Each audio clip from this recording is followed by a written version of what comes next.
Chaz. And we are culture content. You gotta do that again, bro. I'm supposed to be looking up. Because I was trying to get that part. Oh, the bam. All right, cool. See, now I gotta, and I said her name right and everything. You did.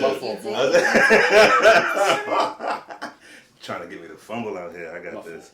All right, yo, what's up, y'all? I'm Kay. I'm Chaz. And we are Culture Content. Yes, Our special guest today is Talia Kirkland, reporter at Wpxi. See, I had it the first time. You know what I'm saying? Wpxi Channel 11 in Pittsburgh. Yes, sir. Thank you for coming by. We appreciate you. Like, this is a heavy hitter right now. I just want y'all to know this. Like, the level of guests that we have coming here lately is A1, you know what I mean? And we just adding Talia to the list, y'all. Like, so it's real. So we about to talk about some minor cringy stuff. I know y'all want to know about the news and maybe not, you know, but what goes behind the scenes of a reporter in their daily life, you know what I mean? We're going to talk about how you... let's just get into it. We'll get to it. Yeah. So, you know, you could introduce yourself and then just talk about what got you started in journalism. Well, first of all, thank you for having me. Thank you so much. I really appreciate it. Thank you for making this platform, too, to just have open discussions, honest discussions. That's very important. So I'm super excited to be here. Yeah. Honestly, I don't get asked questions. Yeah. I do the question asking. So you know, just bear with me. Yes, bear with me. You may ask us a question. Yes, I might. We might be in the interview. I might start throwing in some questions, so I apologize in advance. But no, I'm Talia Kirkland. Nice to be here. You said first question was reporter. Why I wanted to be a reporter? Yeah, how you started in journalism? Well, don't you like to see yourself? Of course. Exactly. Well, that's why I wanted to be a reporter. I felt like it was so important to see ourselves on the TV screen. Representation. To have that. That is just key. Absolutely. And then to hear our stories being told. For young black girls. Yeah. You know, like the news is talking about our community, so why shouldn't we be a part of that narrative? Right. Yeah. Let's talk about our own communities. You have somebody else dictate it. Exactly. Yeah. So that I learned that at an early age. I had an amazing teacher. Actually, my first black teacher. Which was 9th till 10th grade. Wow, that's crazy. That's the year that we met. Yes. Miss Livingston, shout out to Miss Livingston. She told me that I was a good writer, and that positive, you know, affirmation, that positive, you know, reinforcement, it encouraged me. Yeah. She said you can write. She was enforcing power behind that. Yeah, and after you hear that, you're like, okay, I have a skill set. Where do I go with it? And then people said, you know, start a newspaper. So we started a newspaper at school, and then you know that's how I got started and. Broadcast journalism came after that, so yeah. Okay, nice. Yeah. I'll tell you a quick story. Like the last time we were in school and they put out the newspaper. Oh no! I already know what you're about to say. It just wasn't good. It just wasn't good. I'm not gonna say too much. I'm gonna try to be political. I mean, it was in the newspaper. Like it's public news. And nobody gonna know it. Yeah. So talk about it. So back when we were in school, humanities.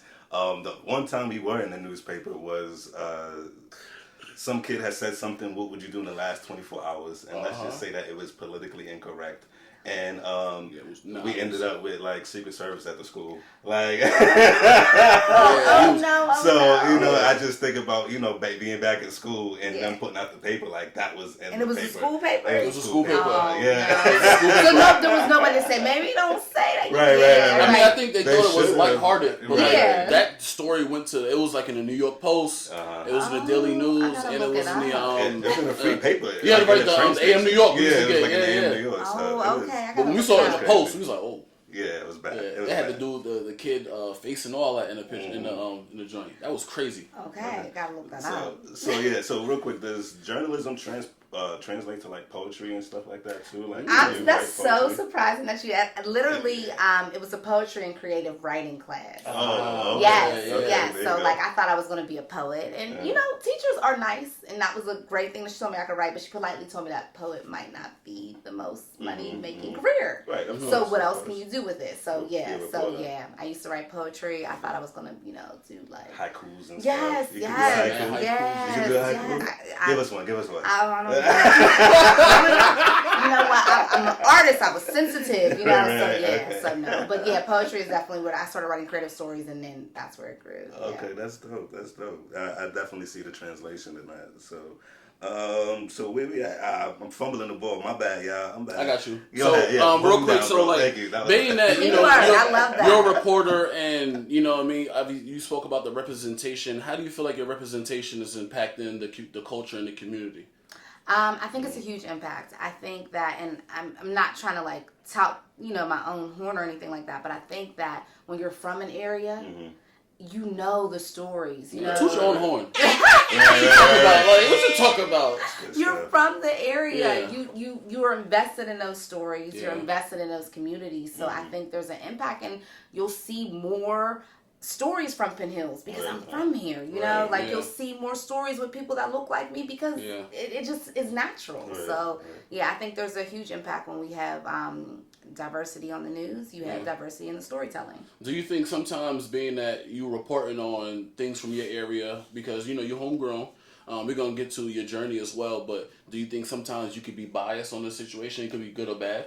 I think every journalist should embrace their bias. Mm-hmm. Okay. I think that you are lying if you say that you are not biased. That is mm-hmm. Your upbringing shapes you. Yeah, like to very simple things to very serious things. That's how your mind works. You have to address that before you go to tell a story. You have to know that. Yeah. And that should honestly be your red flag, like, oh, I should get the other side of this story. Mm-hmm. That should be your immediate, like, having that personal bias should make you be like, okay, I have to combat that. I have to get the other side of the story. Because that's how... It's like a debate. Yeah, that's how a good news story should be. Unless it's a feature, it should be both sides. You should hear two objecting positions. Yeah. And that's in regular life too, you know what I mean? Yeah. Never take a story for what it is. Exactly. Yeah, exactly. Listen, I tell my students all the time, you gotta research everything I'm telling you. If it's outside of math or anything like that, everything I'm telling you, please research it. Mm-hmm. You know what I mean? Because I did my research, but I don't want you to run and tell everybody what I said because you didn't do your research. Because sometimes I definitely be saying things that I fib a little bit, just to see if you're gonna do your own research, and I want you to come back to me. Oh, no, Mr. Chaz, I was wrong, X, Y, and Z. I'm like, that means you did your research. Yeah. You don't just run with everything I say, you know what I mean? Like, you got to make sure you do your own research. That's smart. More educators like you, for sure. That's right. That challenge. Got to keep them on their toes, you know what I'm saying? Like, got to keep them on their toes. Right. So, 100%. So, what does a typical day for a reporter look like? Well, I think people think TV news is glamorous. Like, I've had people ask me, like, so... what does hair and makeup like? Like, do you come in? And I'm like, there is no hair and makeup. That's not a thing. You ain't got nobody dapping you in the side? Yes. My day typically starts with reading the newspaper, and then it starts with now Facebook, going through Twitter feeds, X feeds now. Facebook as well, TikTok, just going through Reddit, any of the community pages. Reddit is where the news. You're not Reddit. Yeah. Stuff for real. Yeah, you want to, if you're saying you're a community reporter, you need to know what's going on in these communities. So that's just really reading that. So that can take an hour or so out of your morning, just before you go into the news station. So you're talking about you starting at 4 a.m? I'm not starting that early. No. Our morning meeting is until 9:30. So I'm starting that's a regular. Okay, so I'm starting out maybe around 7ish as I'm getting ready and things like that. Okay. Yeah. No, I thought you had to be up 4 or 5. Now, if there's morning reporters that have to be there at 3 a.m. Oh, wow. Yeah, so I did morning reporting for 2 years when I was up in Harris. A little bit, 2 years when I was in Harrisburg, and you get there at 2. That's nasty work. Yeah, no, 3. I'm sorry, you get there at 3.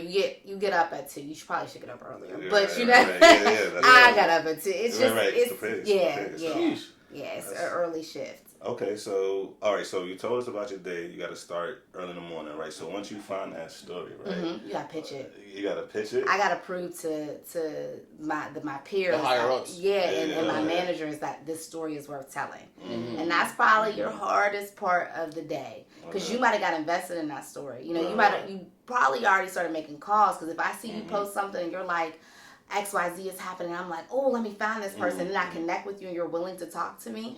I'm already semi-invested, but then I have to go to you and be like, hey, like, they can be like, nah, we don't think that's right. Exactly. We don't care about the kid. Exactly. It just, or sometimes you walk in and by the time you get in, there's breaking news. And it's like, I'm not going to be able to get to you because, you know, this is impacting, you know, 50 people versus your story that may only impact you or your family or your small community. So that's probably your hardest part of the day is pitching it. So you got to face rejection like every day. Every day. Yeah, you can't get upset about it. So then you come back to the drawing board and then you present a story. Maybe you present like 5 stories. 3 stories. You try to present. Okay. Yeah. Because if you present too many, I think.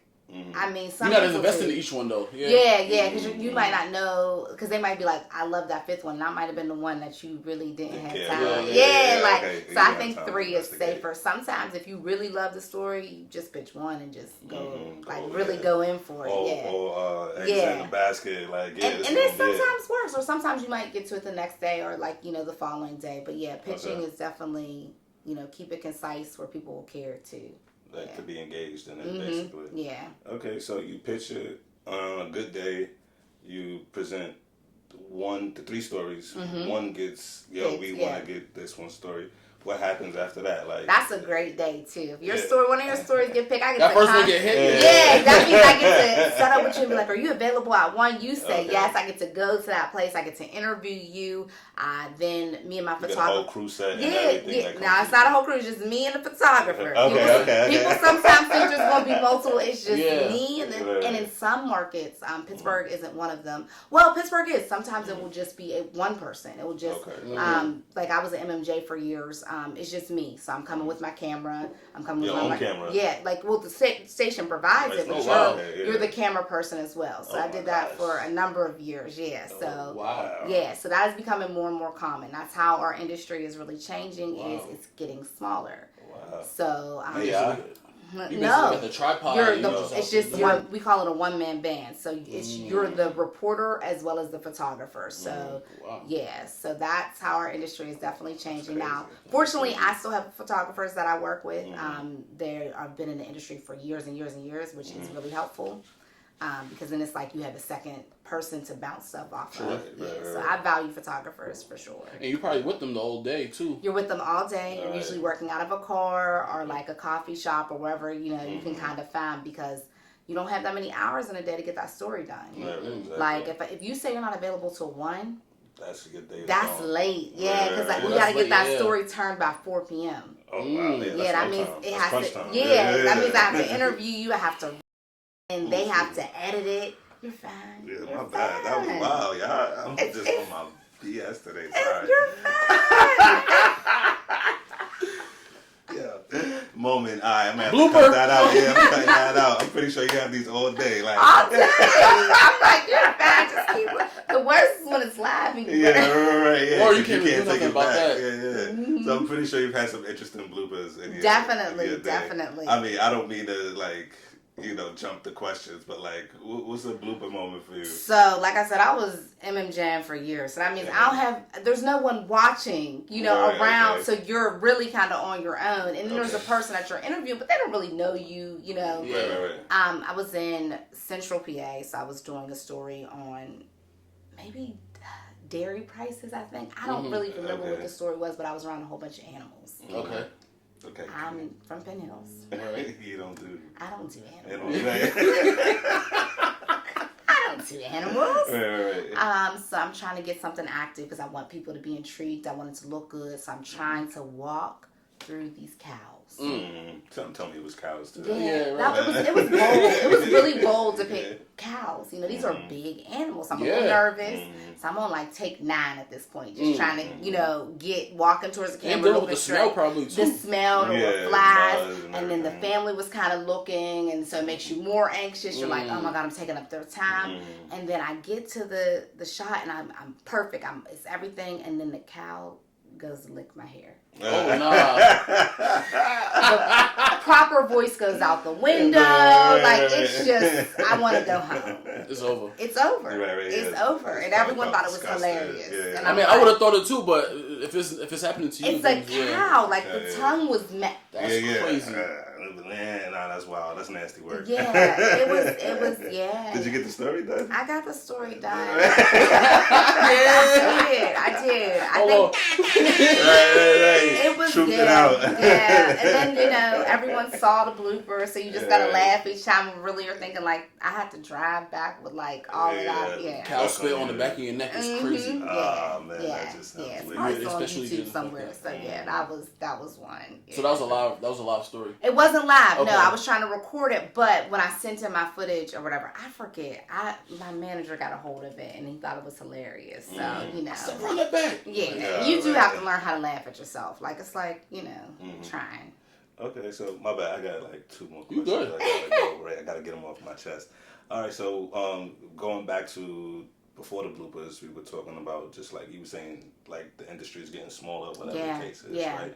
So are you like competing with like AI, like ChatGPT, as far as those, because those programs can like write an article in like seconds for you? So we are just learning about AI right now. Actually, my news director had brought it to our attention maybe at the beginning of the year. Okay. Like these AI newsrooms. And that was the first time I've ever seen anything like that. So I'm not sure the true impact that AI is going to have on the industry, but what we're competing with is the cost of making news. Okay. So, traditionally, like I said, it would be me and you, like, either you're the reporter, I'm the photographer, there's 2 of us. Well, then they figured out that just one person can do all that. So that, now we're, so that's hard. Then also. It's not easy to be in front of the camera and behind the camera. Yeah, that's crazy. It's not easy at all. But when you're having people who are putting up social media posts and putting up social content that looks like news, and they're doing it for free essentially. Right. I mean, any company's going to say, well, why can't we do that? Right, that part. Yeah. So now you're competing with AI, you're competing with social media, Facebooks, the TikToks, the YouTubes. Like, what does a person get from watching the news per se than going to TikTok? So I don't want to preach. I don't want to preach. But the big thing is, and I think a podcaster said it once. I was watching someone's podcast, and I can't remember who it was.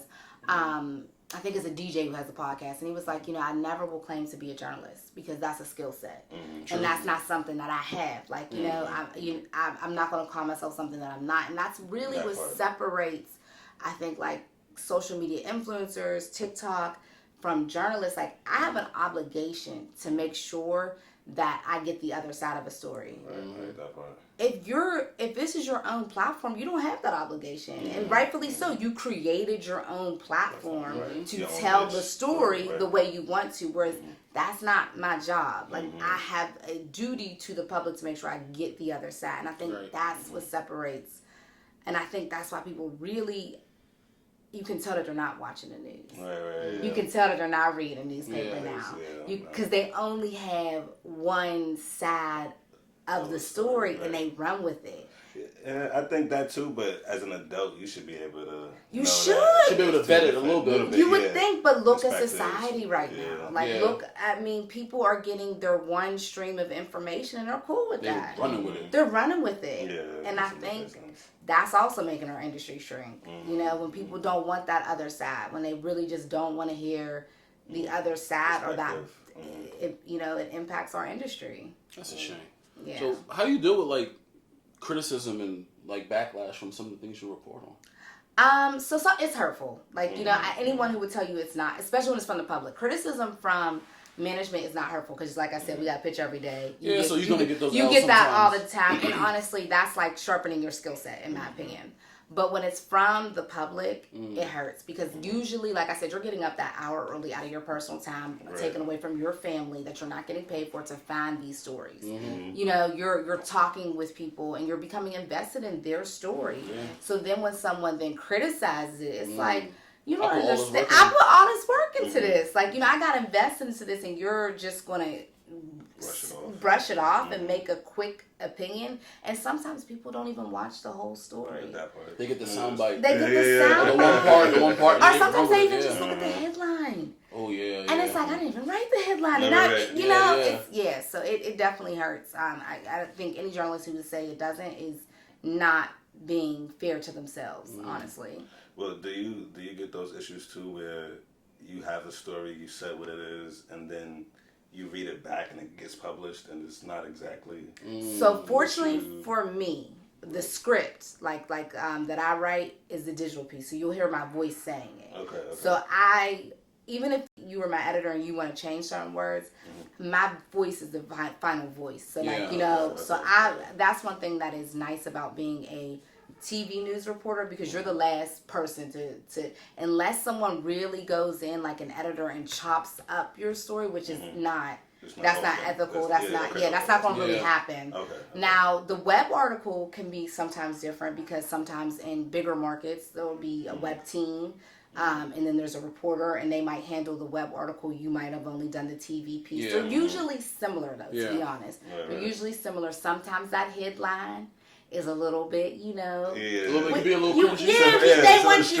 They want you to pull in, and we're competing with everybody now. So sometimes that headline, but if you take the 1 minute, because my story is only 1 minute or 30. If you take that 1 minute to watch the story, you'll know, what the gist is. Like, that the headline is just to pull you in. Okay. Yeah. Okay. That makes sense. So you got this clickbait.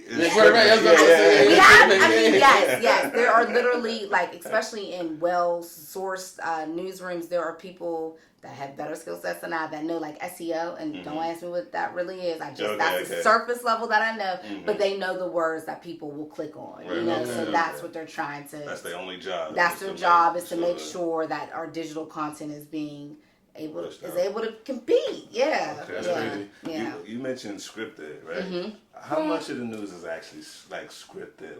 So we all write it. You have to. That's why when people say I want to be on TV, I'm like, can you write? Mm-hmm. So because if you can't write, we can't go off the cuff. Somebody has to approve what I'm saying. So we write it. So in a way, I did write the script. Mm-hmm. So what I'm saying, I've read this before because I wrote it. Okay, right. Even for our anchors, they're reading from a teleprompter. Mm-hmm. They may not have wrote the entire newscast, but the producers that anchor should be reading over that. Right. Yeah, right. especially just for basic stuff. You don't want to get to someone's name on the thing, and you're up there and you're like, because you've never read it. Yeah, you didn't rehearse it. Yeah, so yes, in a way. What's that? Bruce Almighty. They started messing with the people. Yes, that is one of my favorite movies. Yes, but that's the thing. So yes, in a way, we've already read this because we either have wrote it or we've at least proofed it. So yes, their news is not off the cuffs. It shouldn't be, unless breaking situations are where you'll see the most. Mm-hmm.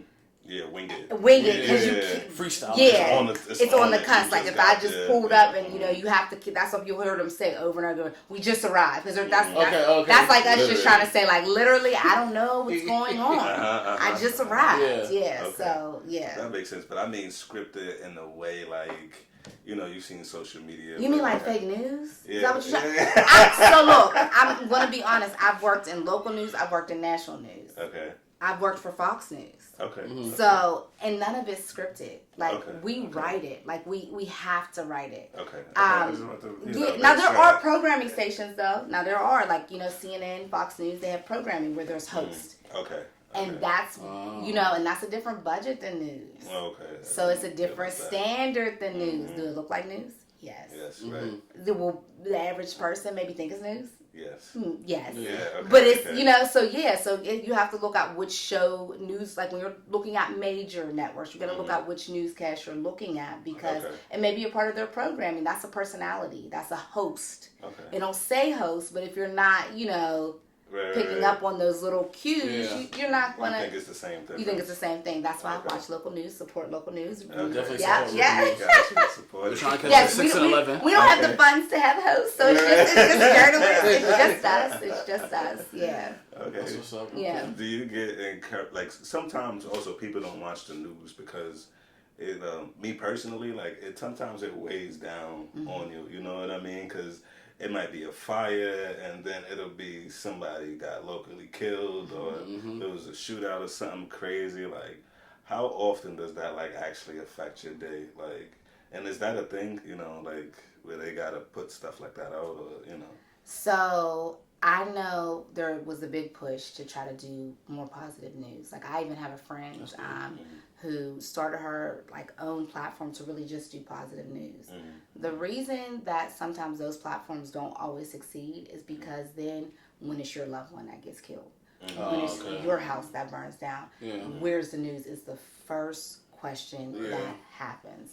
So I think we can't not show up. We have to show up in good times, but also show up in the really bad times. Right. But you don't let it affect your day. You just roll the punches. Sometimes it affects my day. I mean, when I'm talking to a father who's lost a kid and he's crying and it's a grown man, how can it not affect your day? You know, like, of course, I mean, you should not be so jaded that it's just, you know, if you can't connect to it in some way, the viewer's not going to connect to it at all. So I can remember the names of a lot of people. It's just one of those moments that just stick with you. You know, I get you. That sucks. But you know, it could just come with the territory. It does. Okay. Do you think you have disadvantages or advantages as reporting as a black woman? Do you think you have disadvantages or advantages in reporting? There's going to be advantages and there's definitely disadvantages for sure. The advantage is if I'm in a community, predominantly black community, sometimes there is that sense that there may be a more trust. Okay, very true. Because it's representation. Yes. That's why I think it's important to have diverse newsrooms because you want to have Hispanic reporters, you want to have black reporters, you want to have Asian reporters, you want to make sure that the newsroom looks like the community. True. You know? There's that advantage. Is it a disadvantage sometimes to be a woman? Absolutely. Most of our officials are men. That's great. You know, that's changing. Times are definitely changing, but when you think of a police chief, you think of a man. That's so there's definitely that disadvantage. So sometimes when you're walking up and they're like, oh, here, you know, like, is she gonna get it? You know, so there is that sense. And then to be a black woman, sometimes when you're dealing with communities that just don't look like you, there's the same instance where, like, if I go into a black community, there's that sense of trust. There's going to be the same sense sometimes if I go into an all-white community, there might be a sense of distrust. You know, that is why it's important to have diversity in your newsroom so that maybe a coworker of mine can tell me how to relate. They may be from that area. You know, they'll say, hey, like, I know where you're going. Like, I know so-and-so. And then I do the same for them in return. Gotcha. So that, you know, we're building some type of community relationship. You know, we should never just be going to a community when bad stuff happens. We should be there more often so that there is trust. Because if there's no trust, there's not really going to be any news. No, I agree with that. That sucks.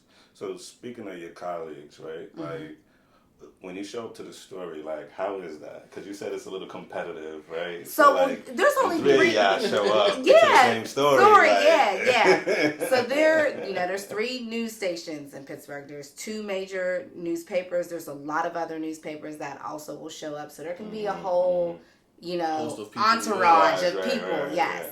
Pittsburgh's nice. You know, that's one thing I will say. We will typically work together, especially if it's a big news story. If there was a major tragedy, we are all getting the same thing. You know, now we might all tell that story a little bit differently. Like I might, lens or whatever. because that's just how people naturally interpret things. But for the most part, all those stories are going to be the same. So it's better to. I shouldn't say better. We typically will work together type of thing. You know, there's strength in numbers, you know. Also, you don't want to re-traumatize people if it's a traumatic situation. That part you have to keep talking about talking. So you have to just be sensitive. Like, if you just went through something and me and him are both interviewing, why wouldn't we try to do it together so that you don't have to retell your story? You don't tell the same story to 6 different people. Yes.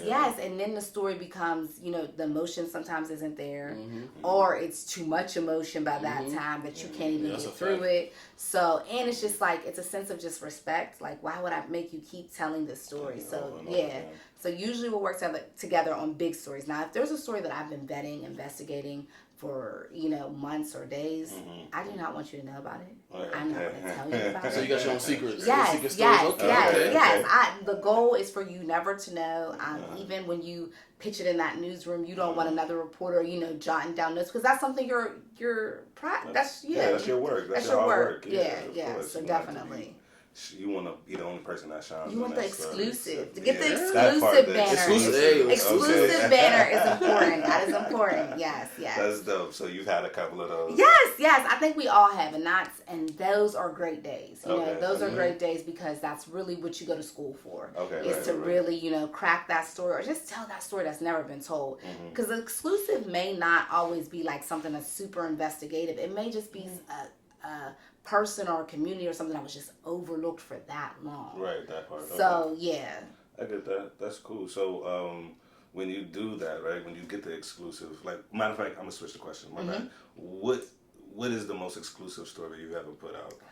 Most exclusive story. Or like, which story that you think is you're the most proud of? Oh my goodness, you're putting me on the spot. Yeah. The most proud. So the story that I'm probably the most proud of, this is where you get me in trouble because it's not from this market, and this is my hometown, so I don't want to, I've told a lot of disclaimers. I've told a lot of amazing stories in Pittsburgh. I really have, but the story that I'm probably most proud of is one of the stories I did out in Harrisburg.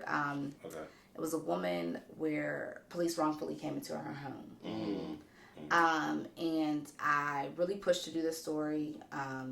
And she told me her story and, what it felt like to be asleep and, have her child there and just the fear, But then when the story took a turn for me is when I got the police chief to talk to me as well. And that's not common, because usually there are roadblocks put up so that, that they don't say, and so that they don't say the wrong thing if it's an investigation so that they don't, because there likely is a reason to why something happened. It may not have been done correctly, but there's a reasoning. But sometimes if someone's being interviewed, they could say that wrong. Right. But to have the opportunity to have that chief sit down, to have her sit down and listen to what he had to say. So they had to sit down. She didn't talk at that moment, but she was able to listen to it all. Okay. And how often is it when you're wronged, do you get to hear firsthand? So outside of just how the story turns out, I was most proud of that because I felt like I helped her in some way, So, I mean, and those are the best days when you feel like you can help someone, like you feel like you've made their situation or put some closure to their situation or help them in any way. Yeah, that's dope, man. Yeah, of course, like you said, I would want to hear closure to. You want to hear, So those stories, and I did a story similar to that in Pittsburgh as well. Again, SWAT, wrong house, went into. So this happens often. That happens often. Really? Check out, type in Talia Kirkland SWAT, and I got a couple stories. Yeah. Same thing, wrong house. This time the woman had 5 of her children at home. One was autistic. She had reached out to the station on a Sunday. I happened to call her. She told me this story. When she told me, I was like, whoa. Yeah, that's crazy. It's a lot. So then I reached out to a lawyer because, again, I have to get that other perspective. When I reached out to that lawyer said, give me her number. So then... So those are the best stories. Like when you're trying to when you're telling a story and then you're able to inadvertently better this person's situation. Those are the best stories because that's what news is about. We're supposed to hold accountability. So that's crazy. Learned a lot today. Yeah. See, I don't know if you learned that on TikTok. No, you don't. So I'm glad you said that. So the rise of digital media, how you think that's affecting traditional journalism?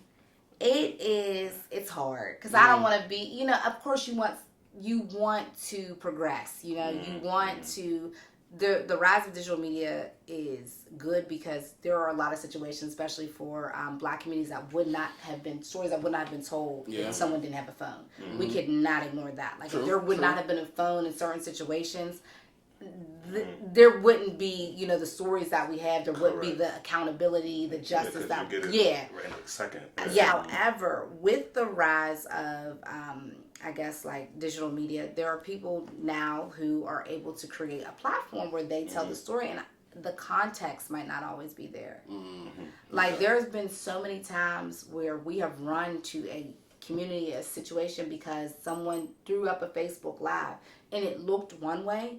And when we got there, it's a whole different way. It's a whole different, I can imagine how that but people don't even wait the newscast. They're literally commenting under that, and they now believe that narrative, and it's that's crazy. It's quick, and it happens, and people's attention span is so short. Short, they're not coming back. They're not circling back. Yeah, so that's crazy. You can read the comments and tell people are not they're just going off. There will be times where the person will post something, and then they'll find out what actually happened. They'll put in the comments. People don't even read that. Nope. Nah, it's too late. It's too late. Just the video there, the audio. That's all I want to see. That's all they want to see. So for do your research, man. Please do your research. Do your homework, man. Yes. That's real talk. So I guess we appreciate you for coming by. I do got one last question. Yeah, all right. So how real is your camera voice? You know what I mean? Like that, this is Wpxi morning news. It's a little fake.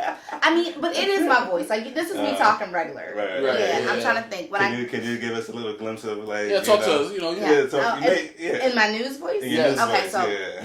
Thank you so much for having me here today. I love this amazing podcast. It's a little bit slower so that everyone can tell what I'm saying. I try to remove my accent so that there's no confusion. Right. But this is my real voice, so it's not a huge difference from my real voice. I ain't gonna lie. Yeah. Culturally, there's a little difference. Yeah, right. Culturally, it's a little bit. But it's similar. It's similar. It's not exact. I will say it's by no means is it exact at all. Does that bother you though? Because this is like it's just you at the end of the day. Mm-hmm. And no, because sometimes you gotta. When I talk, sometimes in my regular voice, and I think this is my regular voice. I think I sound normal. Okay, yeah, you do. Yeah. People sometimes will say, "Hold on, what did you say?" Mm-hmm. That gets annoying. So if I got, hold on, stop playing with me, like so I don't mind speaking in a way because again, news watchers are older. Right. So it may just be the speed of my natural, cadence that I talk faster. Yeah. So I don't want people to be trying to hold on to what I'm saying. I want them to be focusing on what is actually being told in the story versus trying to, keep up with how. Content. Yeah. So I think it's important. Again, that's a part of our training too, is to learn how to talk slow enough and without an accent so that anywhere that this airs they can understand. They can understand what you're saying. I don't think, some people go, "Oh, well, you're taking away the ethnic." No, I'm not. It's just I'm trying to make sure everybody understands what I'm saying. That makes sense. Yeah. You got to make it universal. Yes.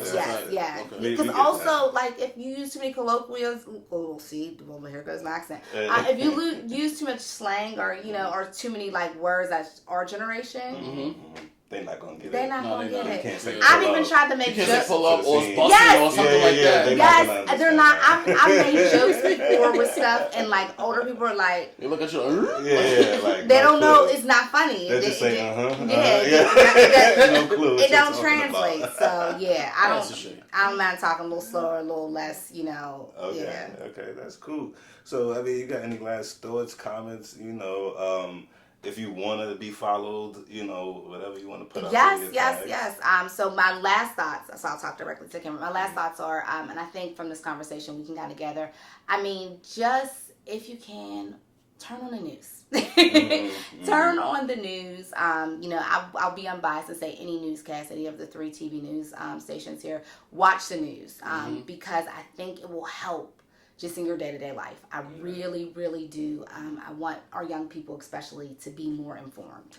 Really informed. And see the influence. There are people that look like them on TV doing good things in journalism and reporting. So, because you'll be surprised how many good stories are on the news, how many times we feature new businesses that open up or, a young person doing something amazing. And if you're not watching the news, that's not being told sometimes. So definitely just watch the news. That's the biggest thing. Just turn it on, even in the background, and just start to listen. Wpxi. Channel 11. What time? What time is that? Watch me. I'm on at 5. I'm on at 4, 5, and 6. Sometimes replayed at 11.